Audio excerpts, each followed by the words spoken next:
When Alex Hayes presented the separation agreement for the 19th time, I finally accepted it. The woman he was devoted to was asking for a wedding ring, and she had grown tired of waiting. So had I.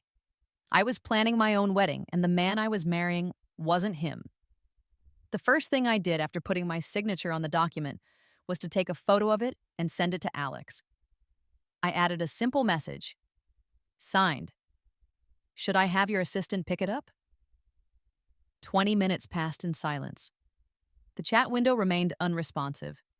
I was considering calling a courier service when I saw Alex himself standing at my front door, looking slightly out of breath. He had actually come in person, which, in a way, made sense. His new love had been making a very public fuss for the last 6 months, insisting he make their relationship official. He was clearly feeling the pressure. All right, what are you planning this time? He asked, his voice sharp and impatient. I've given you everything you're entitled to, not a single cent less. 3 years prior, Alex had thrown a lavish wedding for me. From that day forward, I was, for all intents and purposes, Mrs. Hayes. I had been with him through everything, from his days as a struggling entrepreneur to his current status as a business leader. But for the last half year, his main focus had been on finding a way to end our relationship to make way for the new woman in his life. He had presented 18 different versions of the separation agreement before this one, all of which I had refused. Now that I had signed it without a fight, he was the one who was suspicious. I laughed softly and handed him the signed papers. He took them from me cautiously. As he confirmed my signature, his expression grew serious. Maya, you actually signed it? I looked at him, finding the situation strange. He had often told me that what he disliked most about me was my immaturity and what he called my pointless jealousy. Now, I wasn't arguing or crying. I was simply taking the settlement and preparing to move on, exactly as he had wanted. So why did he seem more troubled than before? I couldn't imagine he wanted me to have a breakdown and plead with him to stay. I managed to smile. Isn't this for the best? You can marry your Clara without any complications, and I can begin a new chapter in my life. This final version of the agreement was generous, including the house, the cars, and a significant portion of company shares. He had paid a high price to be free. I accepted it all because I felt I had earned it. I was the one who supported him during his most difficult years. It didn't seem right to do all the hard work only to let someone else enjoy the benefits.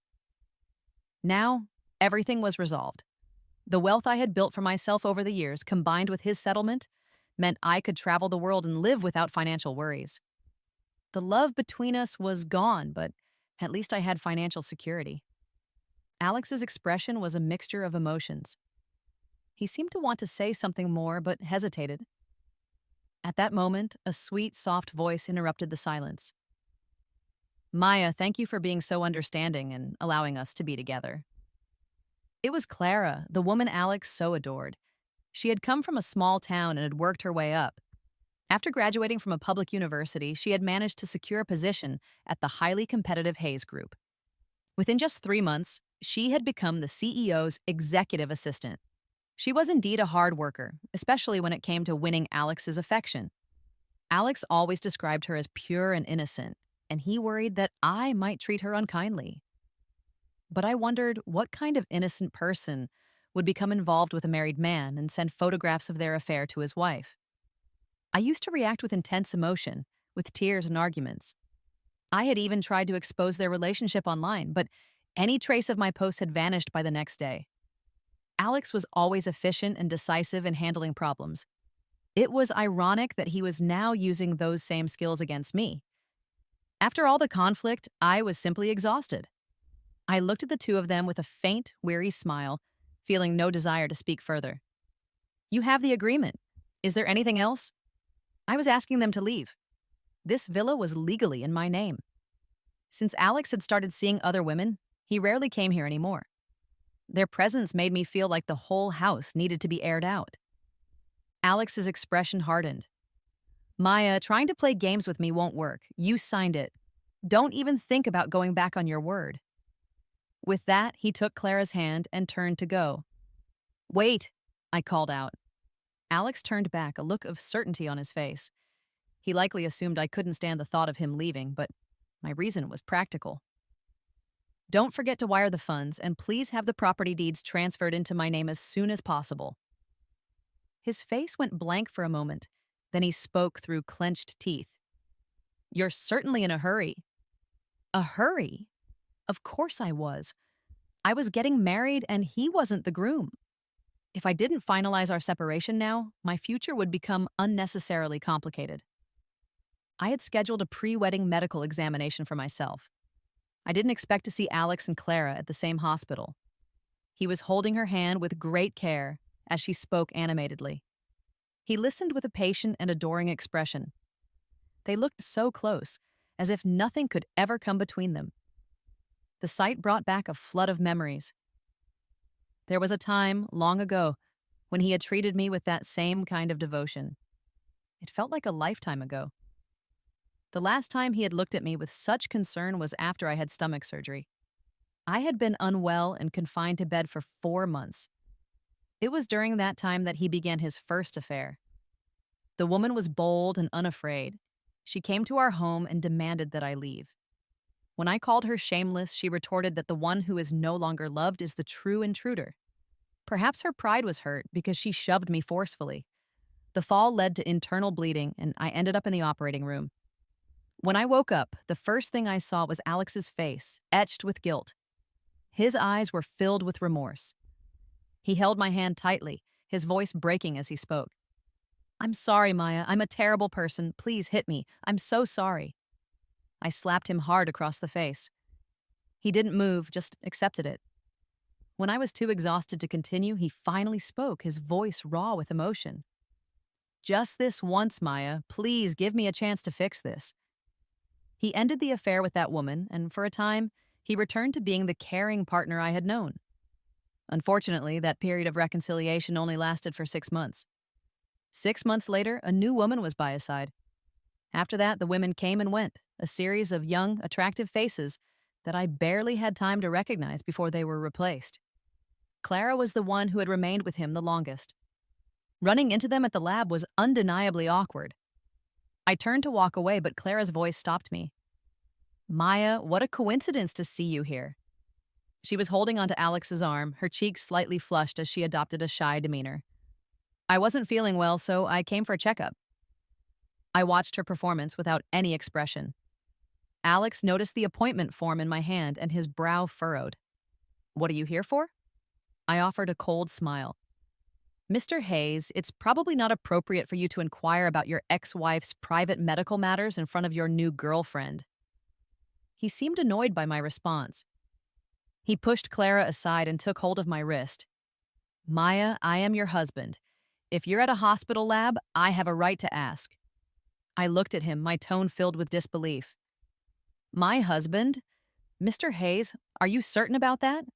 We may have had a wedding, but in the eyes of the law, I have been single this entire time. Alex froze, as if the memory had just struck him. His eyes grew darker. Yes, the wedding had been romantic and grand. To the world, I was his one and only Mrs. Hayes, especially since our finances and business interests had become so intertwined over the years.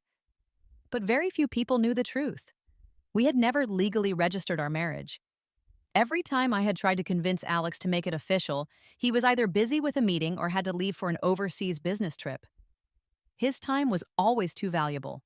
So valuable, in fact, that in 3 years, he couldn't spare 30 minutes to go with me to get a marriage license.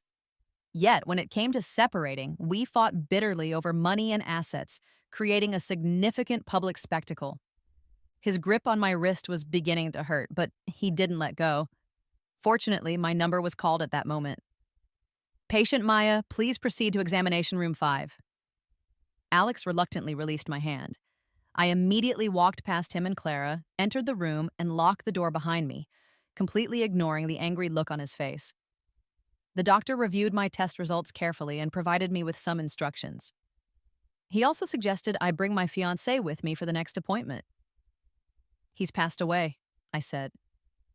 My words were sudden and stark. The doctor, who had been focused on his computer, looked up in surprise, his expression shifting to one of sympathy. He spoke to me in a comforting tone, advising me to take care of myself. I played along with the narrative, putting on a sad expression. Perhaps it was a side effect of my recent surgery, but I found myself sleeping a lot. I slept for the entire day after returning from the hospital. In my half conscious state, I had many dreams. At first, I was a recent college graduate, just around the time Alex's family business went bankrupt and he was left with nothing. We lived together in a very small apartment. He would hold me close, pulling me inside his jacket so my head rested against his chest. Maya, he would whisper, when I become successful, I promise you'll never have to struggle again. I'll hire at least 5 people just for you. 1 to cook, 1 to do laundry, 1 to make your bed. His heartbeat was strong and steady in my ear. His sweet words made me blush, and I naively believed that our love could overcome any obstacle. Later, he did make a remarkable comeback. He became successful and well-known. But as his world expanded, so did the number of people in it. They came and went, much like his affections. The dream ended in a scene of chaos, a trashed room, broken porcelain scattered on the floor, and me crying uncontrollably with cuts on my feet. He watched my breakdown with a detached expression and said coolly, "Maya, you look pathetic." In that moment, as I looked at him, the person I had loved so deeply in our youth seemed to have become someone entirely different, someone rotten inside. When I finally woke up, the sky was dark. I felt groggy and was about to get out of bed when a voice startled me. "So I hear you're engaged to me, but you're telling people I'm dead." I sat up abruptly and looked toward the voice.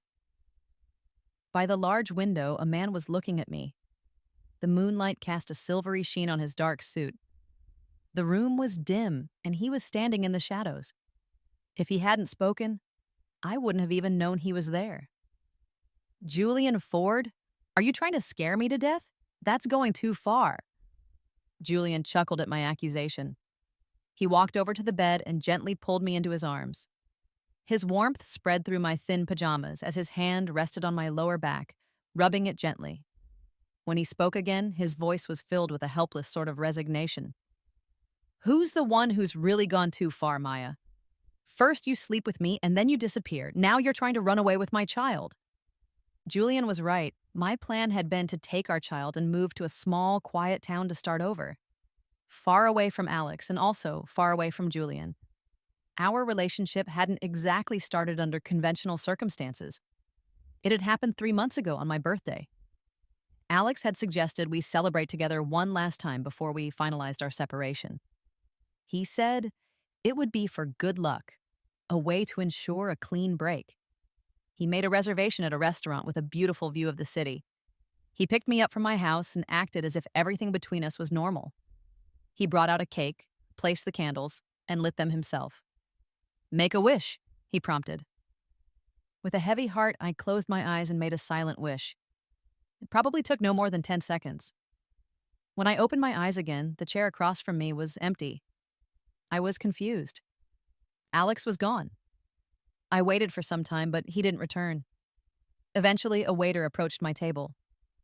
"Mr. Hayes received a phone call and had to leave. He asked me to let you know that you should finish your meal and that he has already taken care of the bill." I watched as the candles on the cake burned down, the frosting slowly melting and the happy birthday inscription turning into an unsightly red smear. Finally, I let out a bitter laugh. After leaving the restaurant, I took a taxi to the waterfront. When we were younger and had little money, Alex and I often took walks by the water. He used to say that if we couldn't afford to see new places, we could at least feel the ocean breeze.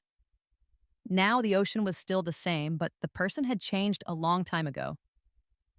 I walked aimlessly for what felt like hours, until I heard someone nearby gasp. "Oh my God, that's so romantic." I followed their gaze up to the night sky.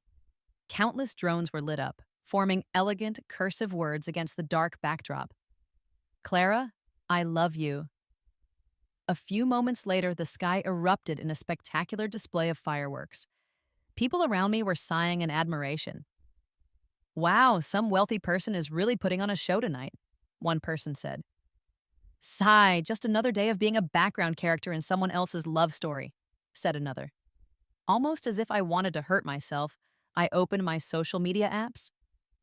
Sure enough, Clara had posted a triumphant message.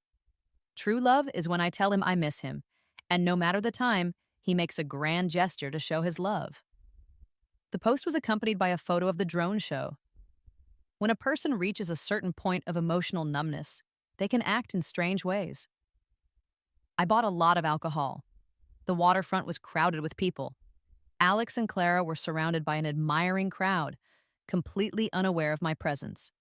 But I watched them for a very long time, until I was surrounded by empty bottles and my vision began to blur. Realizing it was a bad idea to continue drinking, I got up and stumbled away. After finally leaving the noisy waterfront area, I was walking along a road when I collided with someone. Be careful, a voice said as a hand steadied my arm. I looked up and saw who it was. Julian Ford, a prominent figure in the city's business world and the heir to the Ford Group.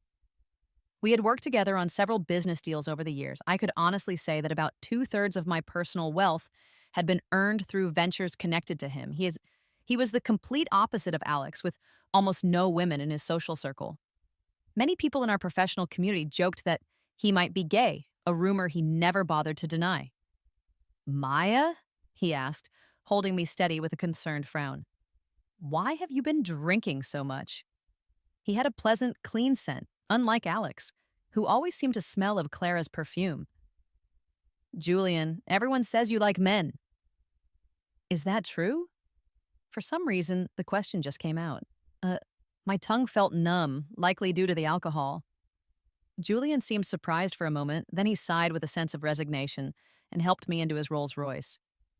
Perhaps it was because I found him attractive, or maybe the alcohol had impaired my judgment.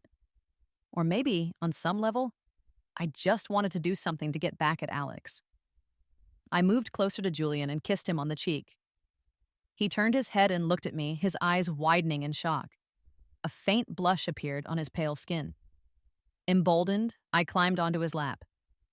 Julian, would you like to try something with me? We were very close, and my lips brushed against his earlobe. It was surprisingly soft, so I kissed it. I could feel his ear getting warm. His voice, slightly hoarse, came from above me. Maya, you need to sober up. I laughed. I am sober. I know how you men are. You all like them young and beautiful. One complaint of being bored, and you can just send a woman away. A warmth was spreading through me, and I instinctively leaned closer to him. His brow furrowed slightly, his expression unreadable. I tilted my head up to kiss him again. This time, he didn't pull away. His lips were cool and tasted of mint. It was a pleasant sensation. As the kiss deepened, I felt dizzy and short of breath, but he held the back of my head with one hand and my waist with the other, continuing the kiss.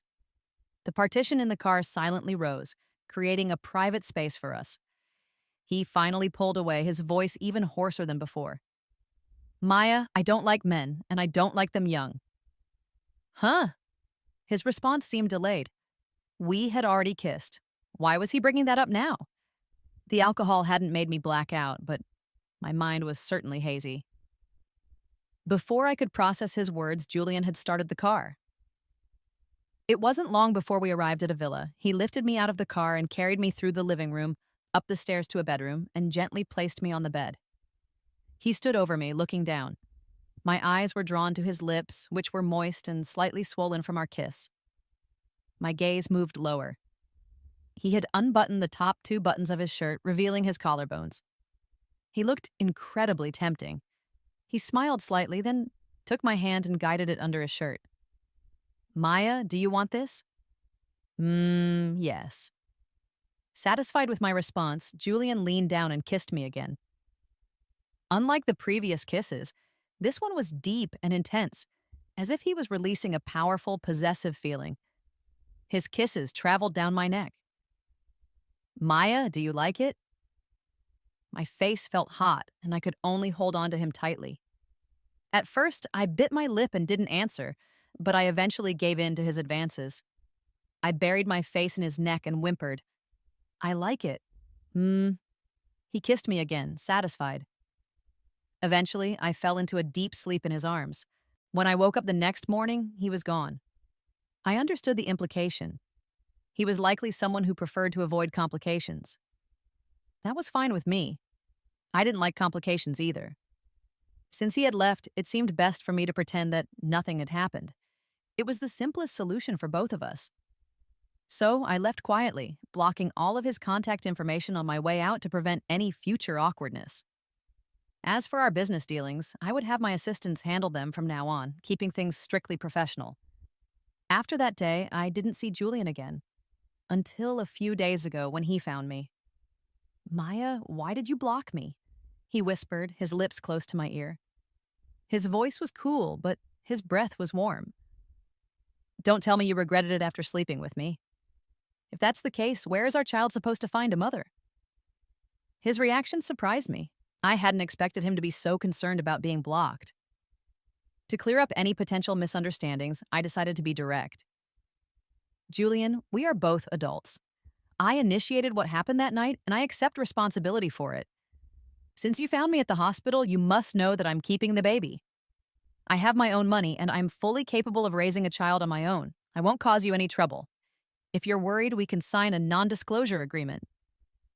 Julian, who had been gently kissing my earlobe, suddenly stopped. His voice became even quieter. "On your own?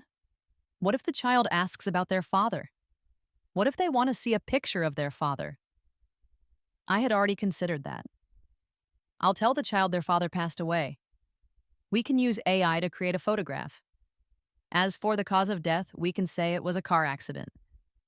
If you'd prefer a different story, you can suggest one. Of course, if you want to see the child in the future, that's fine. They can just call you uncle." Julian frowned at first, but by the end of my explanation, he laughed in exasperation. "Call you auntie? Maya, what do you think I am?" I was at a loss, unsure what he wanted. I had even offered him a way out. How could he still be unhappy? "Julian, I just don't want to be a burden. After all, you left quite quickly that morning." As I spoke, I watched his face, trying to consider other possibilities. Had he changed his mind after learning I was pregnant? Did he want to fight me for custody? That seemed unlikely. I watched Julian take several deep breaths before he spoke again, his voice filled with resignation. "I don't think you're a bother." I was a little stunned. A different, more absurd idea began to form in my mind. Julian looked at me with his incredibly deep eyes and began to explain. "That day, there was an urgent issue with a project at my Paris office. I had to fly there immediately to deal with it. I left you a note. I told you to wait for me to come back. I suppose you didn't see it." A note? I certainly hadn't seen one. In this day and age, who still writes notes? Besides, I had been so embarrassed that my only thought was to leave as quickly as possible. I was in no state to be checking the nightstand for a piece of paper. Julian continued. "When I tried to contact you later, I discovered you had blocked me everywhere.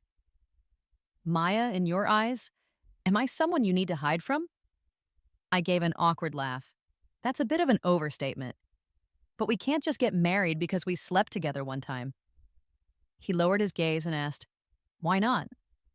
My eyes widened in disbelief. "Are you serious? Julian, do you like children that much?" Julian's gaze was incredibly intense. He stared at me for a long time, a hint of weariness in his eyes, before he finally said in his deep voice, "Let's just say it's because I like children." Of course, I didn't agree to marry Julian. The idea was too ridiculous. My relationship with Alex, which had gone from a partnership born of struggle to one of mutual resentment, had dragged on for years without a happy resolution. I was not eager to rush into another commitment. Julian didn't press the issue. He just watched as I unblocked his contact information. He also told me to call him for the next prenatal appointment. I frowned. Is that really necessary? I wasn't sure if it was my imagination, but his smile seemed a little forced. Didn't you say I like children? If someone likes children, how could I let you go to a prenatal checkup by yourself? Fine. I respected his rights as the biological father. Besides, he was a key figure in my business success. I had to show him some courtesy. After that, Julian started to take an active role in my life, monitoring my diet and daily habits, and buying supplies for the baby. Once, on a business trip to Europe, he personally brought back a custom made crib, which was filled with all sorts of diapers, formula, and baby lotion. He seemed genuinely excited about the baby's arrival. Over time, I grew accustomed to his presence. 2 weeks later, we attended a charity auction together. As we walked in, we ran into Alex. Clara was on his arm, her eyes shining with a smugness she didn't try to hide. It had been a while. When Alex saw me standing with Julian, he was visibly surprised. He opened his mouth as if he was about to say something to me, but Clara interrupted him. "Darling, I'm feeling a little tired. Can you come sit with me over there?" As she walked away, she glanced back at me with a mocking smile. I ignored her. It was always best to keep my distance from those two. The items up for auction were mostly uninteresting to me. Then, I saw a necklace. It was a beautiful piece, a design I had admired for years but had never been able to acquire. The starting bid was $800,000. I was the first to raise my paddle. Clara immediately followed, and we went back and forth raising the price. 1 million. 1.5 million. Finally, Alex raised his paddle. 3 million. He knew I had wanted that necklace for a long time, but he was still willing to compete with me, just to give it to Clara. I glanced in their direction and saw Clara's triumphant expression. I suspected she didn't even care for the necklace that much. She just enjoyed seeing me unhappy. 3 million going once, 3 million going twice. I didn't raise my paddle again. Julian squeezed my hand, about to raise the price himself. 5. Before he could finish, I quickly pushed his hand down. 5 what? Are you crazy? He looked at me with an innocent expression. 5 million isn't that much. Don't you really like it? I scoffed. How is that not expensive?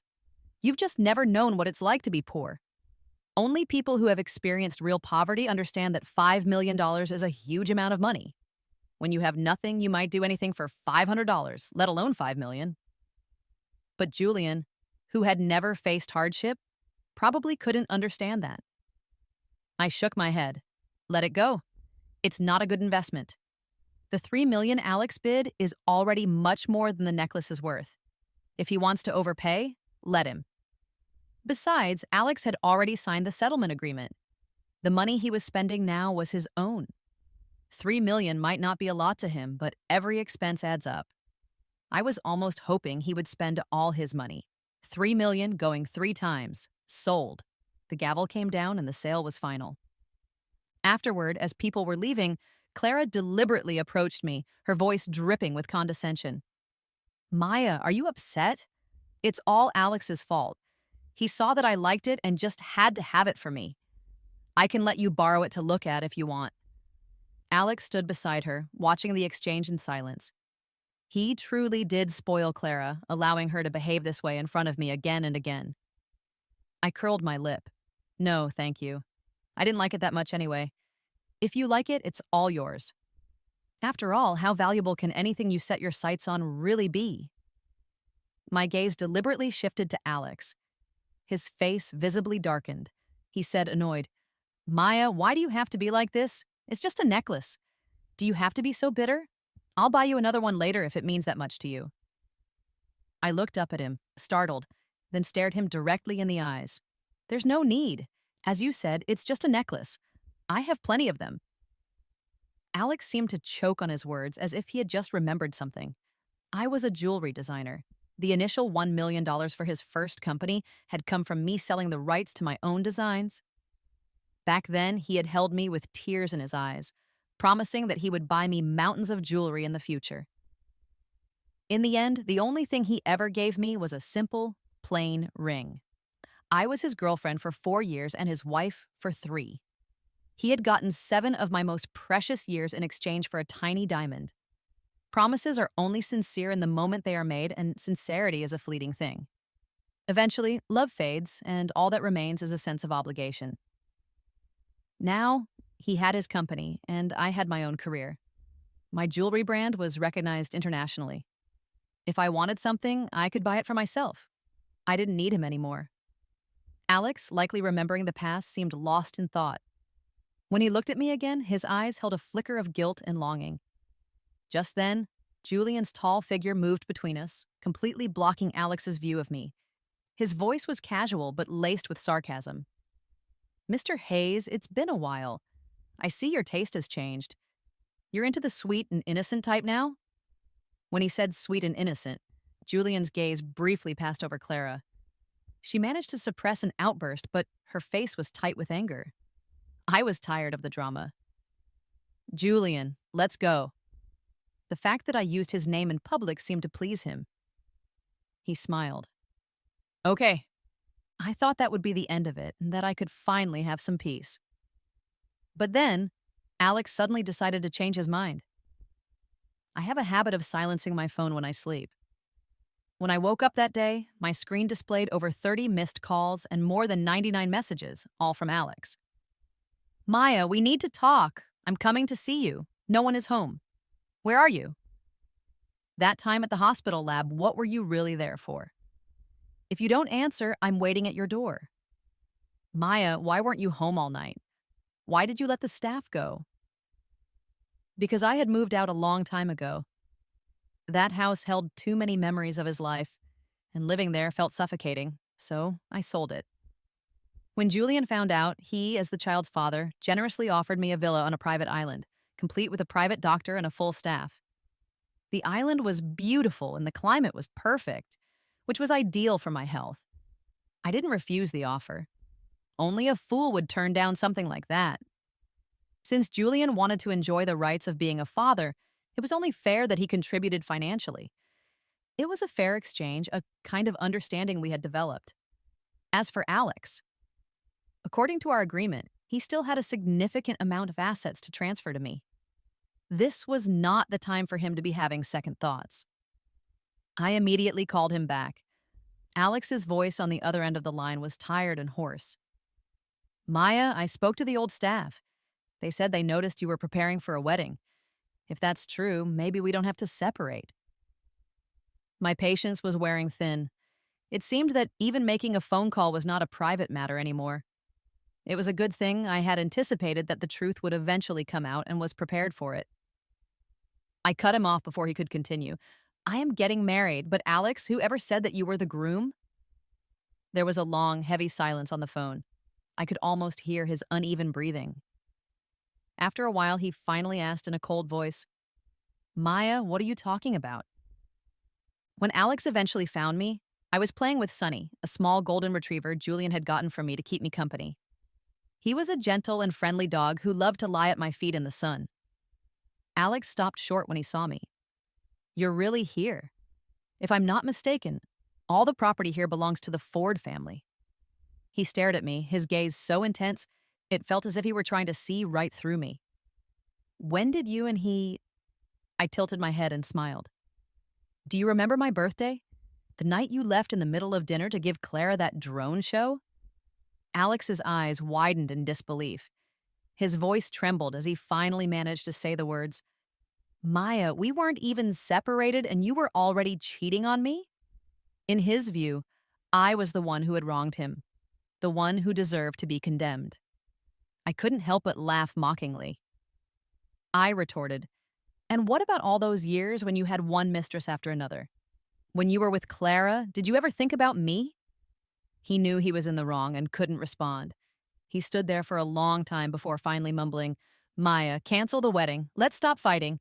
I'll go with you to the courthouse. We'll get legally married and we can have a good life together, okay?"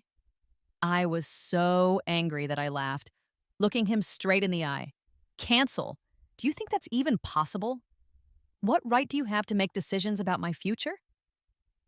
His body swayed, and a flicker of pain crossed his face. I felt like I was listening to the most absurd thing I had ever heard. I couldn't help but look at him as if he were insane. "Do you hear what you're saying right now?" His eyes were red as he made his final offer. "Maya, for you, I can accept this child as my own." Just then, a low chuckle came from nearby. It was Julian. He loosened the top button of his shirt and spoke in a lazy, contemptuous tone. "You want my child to call you Dad?" Hayes, are you even worthy? The atmosphere immediately became tense. The moment Alex saw Julian, it was as if a switch had been flipped. He lunged forward like a wild animal. Julian Ford, it was you!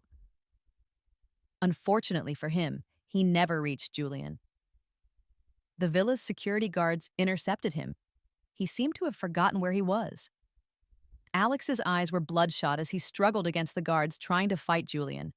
But the reality of the situation was clear. One of the guards pushed him casually and he stumbled and fell to the floor. Julian remained seated on the sofa, his legs crossed, watching him with a cold expression.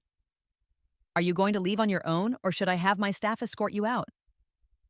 I was a little surprised. Julian was known for his refined manners, even in his high-profile position. He never lost his composure or publicly humiliated his business rivals. This was the first time I had ever seen him so angry. Alex had come alone. Despite his reluctance, he was powerless. His face was pale and defeated as he staggered to his feet. He handed me a box. I didn't open it. It was a blue velvet box, and I had a good idea of what was inside. It was the necklace Clara had taken, the one I had wanted for so long. He lowered his head and said, Maya, at the auction, I didn't really mean to take what you wanted. I just wanted to make you jealous, to get you to come to me so we could make up. I got the necklace back. I'll make Clara get an abortion. You really like this necklace, don't you? Let's get back together, okay? Yes, I used to love it so much. He knew that, yet he still allowed Clara to use it to hurt me. He also knew that every time I cried and argued with him, a part of me was breaking inside. Yet he continued to hurt me again and again. I spoke softly. I don't like it anymore. Not the necklace and not you. I don't like either of you anymore. Alex's face turned white. Maya, can you please stop being so stubborn? Can you really stand to leave me? I found his words laughable. He was the one who had caused me the most pain. Why was he now acting as if he were the victim? I looked at his reddened eyes, pulled the corner of my shirt from his grasp, and said seriously, Alex, you are the one who destroyed this. If we are separating, let's do it cleanly. Don't make me lose the last bit of respect I have for you. 3 days later, Alex and I were at the notary's office to complete the final transfer of assets. Alex looked exhausted, with dark circles under his eyes. He clearly hadn't been sleeping well, but his well-being was no longer my concern. As we were about to go our separate ways, Alex seemed to want to say something more. But before he could speak, Clara suddenly appeared. The gentle demeanor she usually projected was gone, replaced by an expression of fury and resentment. Alex! She's having someone else's baby. Why are you still giving her so much? I thought this was just a settlement?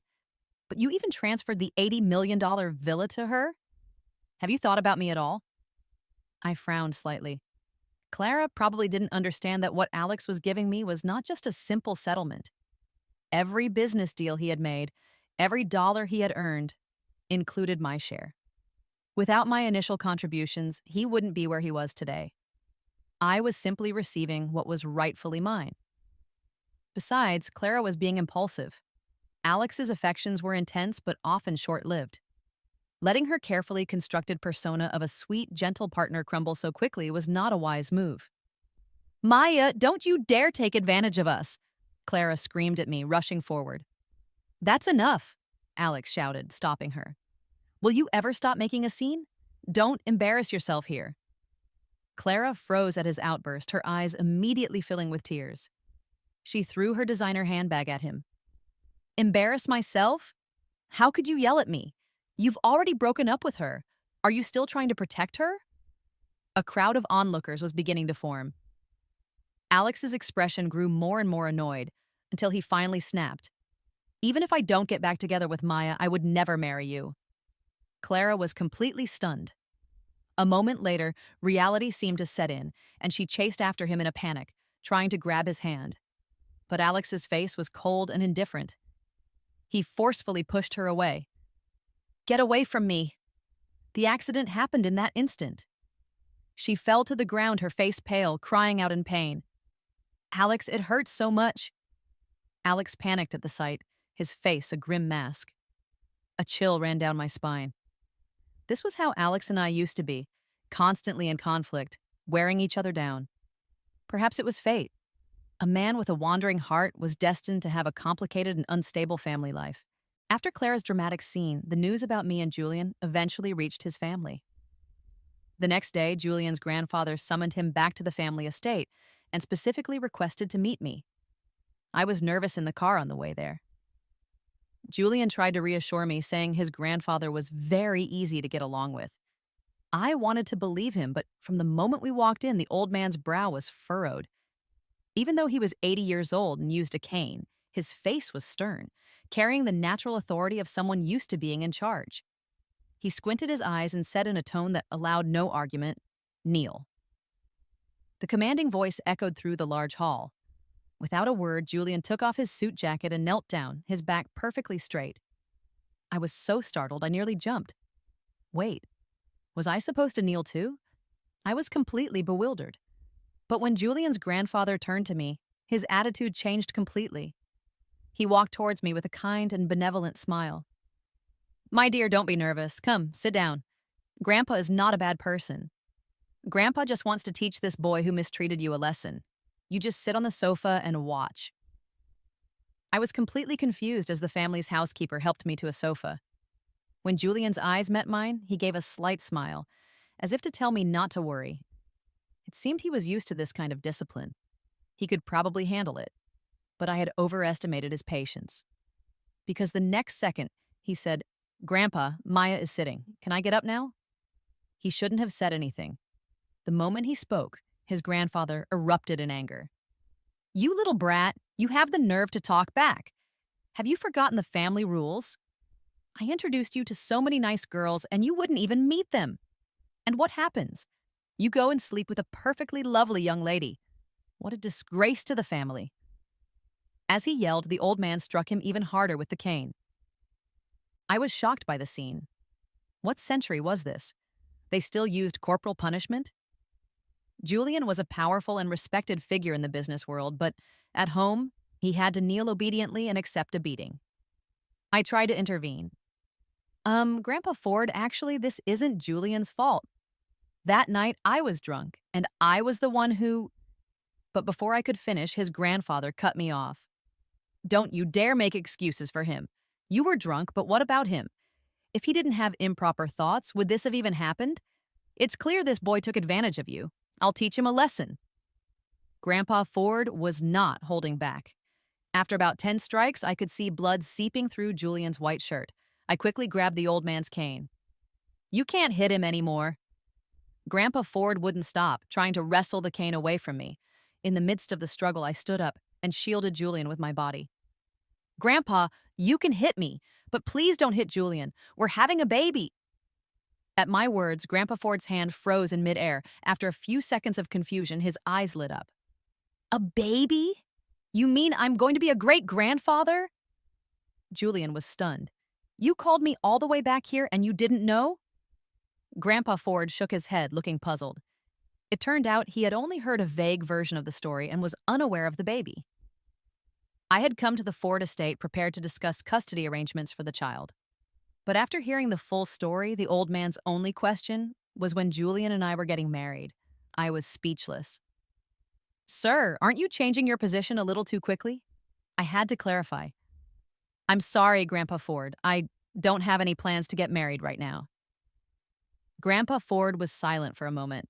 Then he glared at Julian with a look of disappointment. "You boy, what are you good for? You haven't even won the girl over yet." He said this without any attempt to hide it from me. I awkwardly looked away. Then I heard Julian's voice with a hint of a smile in it. "Yes, I've been too slow. I'm working on it. I'll try harder." That night, Grandpa Ford insisted we stay at the estate. He claimed there weren't enough guest rooms and put Julian and me in the same bedroom. The old man's intentions were clear. The bedroom was decorated in a simple black and white style. It was obviously Julian's room. Julian suddenly spoke, his voice a little hoarse. "My grandpa is always hoping I'll get married. He can be a bit pushy. Don't pay him any mind." I nodded to show I understood.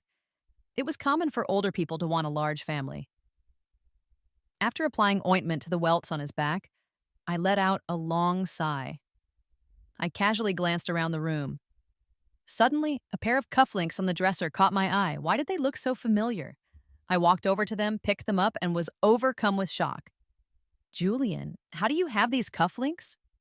Julian's gaze moved from the cufflinks to my face. He was silent for a few seconds before lowering his eyes slightly. You gave them to me. I looked at him in disbelief. How is that possible?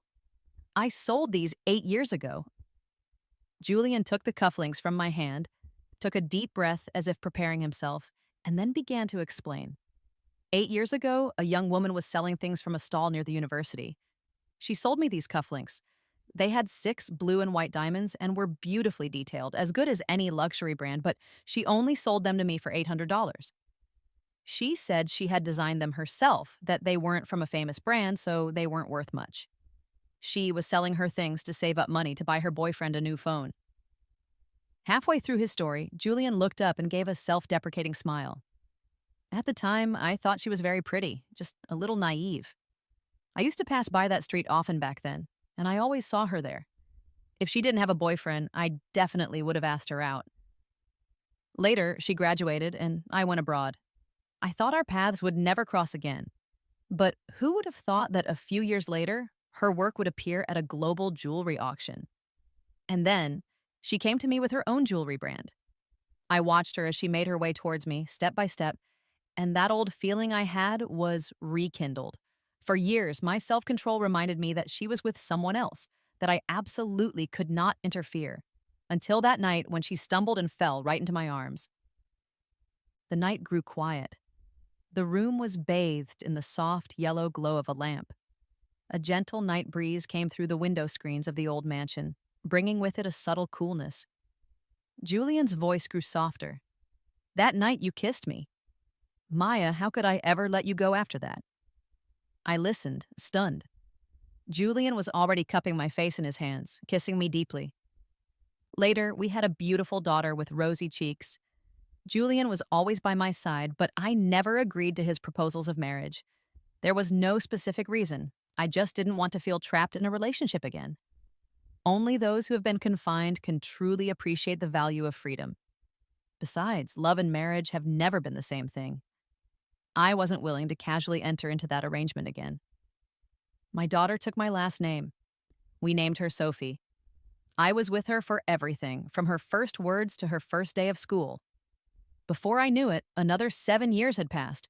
When people talked about Julian, they said he had transformed from a handsome, young, supposedly gay CEO into the city's most eligible bachelor. Julian would correct them time and time again.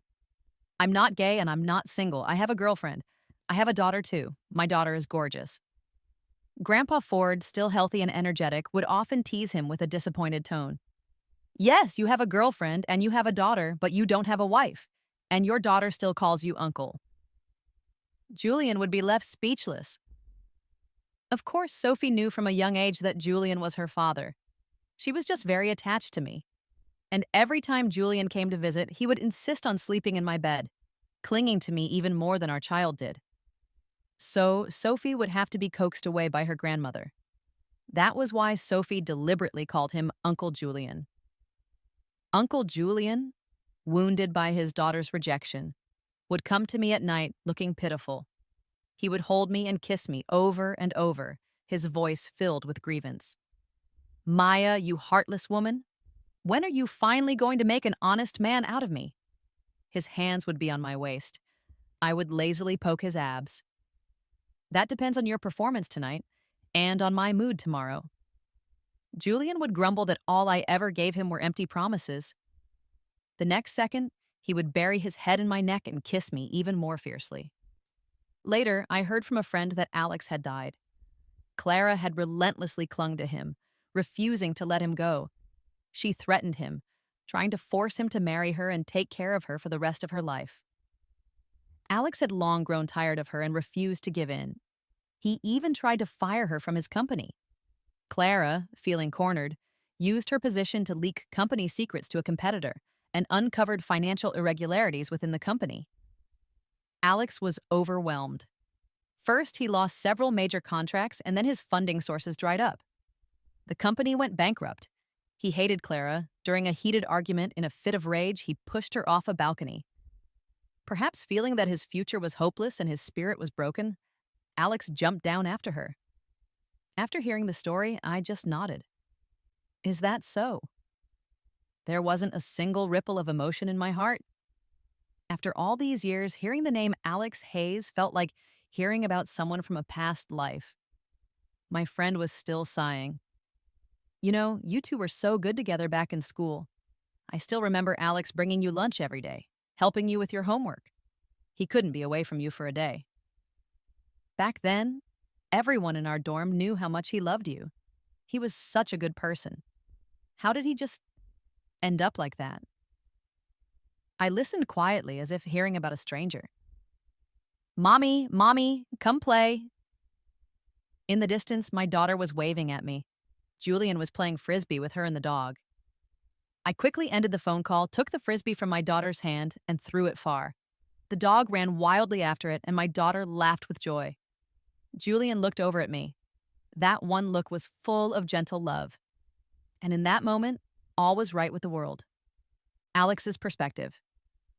After they separated, Alex secretly went to see Maya 3 times. The first time was at the hospital.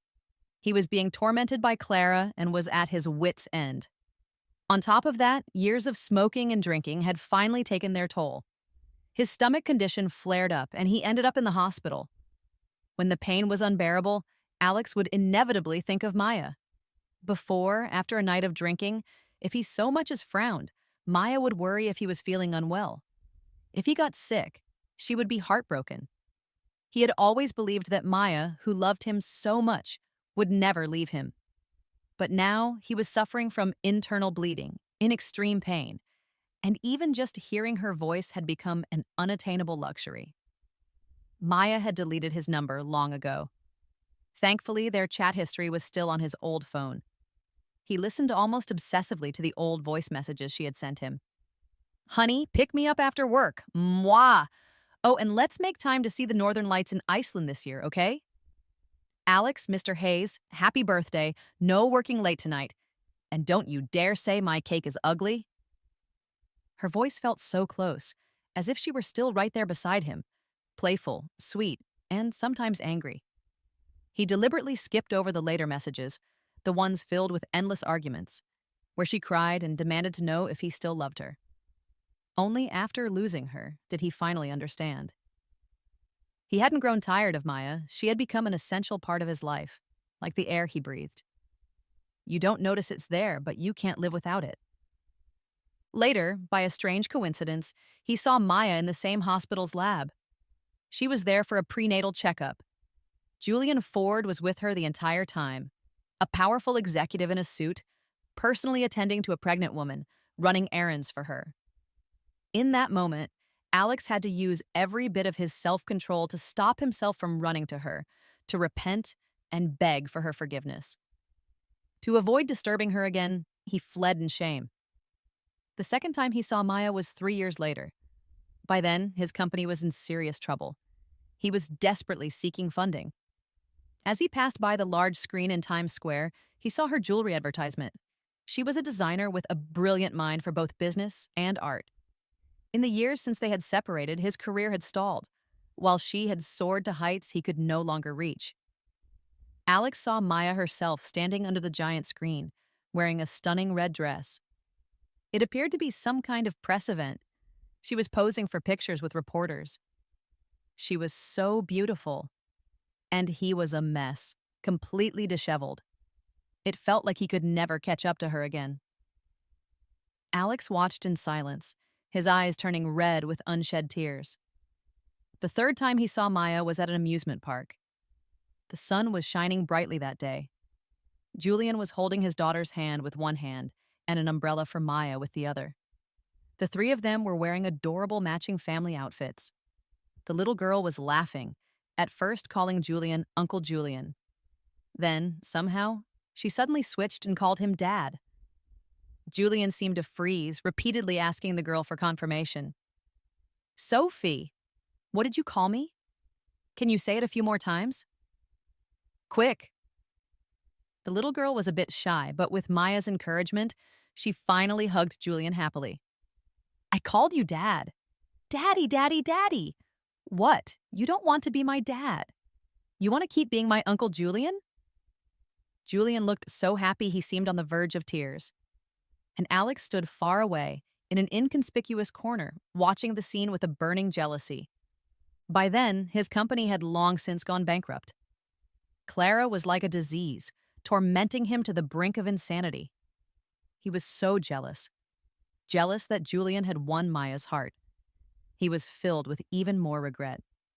If he hadn't given in to temptation all those years ago, he would be the one holding Maya's hand now. They would have a child. They would wear matching family outfits.